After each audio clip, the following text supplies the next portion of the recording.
আপনার ছেলেকে মেয়েকে অর্থাৎ আপনার পরিবারের সন্তানদেরকে প্রতিদিন একটু করে হলেও গীতা পাঠ করার জন্য উৎসাহিত করুন। নইলে কিন্তু ভবিষ্যৎ অনেক খারাপ হতে পারে।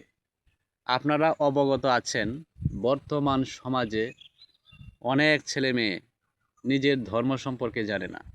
না জানার কারণে তারা অন্য ধর্মের ছেলেদের সাথে প্রতিদিনেই কোনো না কোনো সম্পর্ক তৈরি করছে। আর এই সম্পর্ক তৈরি করার পরেই কিন্তু হয়ে যাচ্ছে সর্বনাশ। সে ধর্মান্তরিত হচ্ছে, ধর্মান্তরিত হওয়ার পরে কিছুদিন পর তার মৃত্যু হয়ে যাচ্ছে।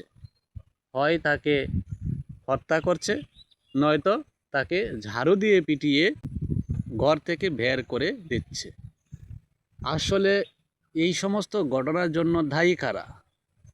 আমরা নিজেরাই। কারণ আমরা আমাদের সন্তানদের ঠিকমতো ধর্মীয় শিক্ষা দিতে পারছি না এবং তাদেরকে ধর্ম শিক্ষার জন্য তাদেরকে উৎসাহিত করছি না।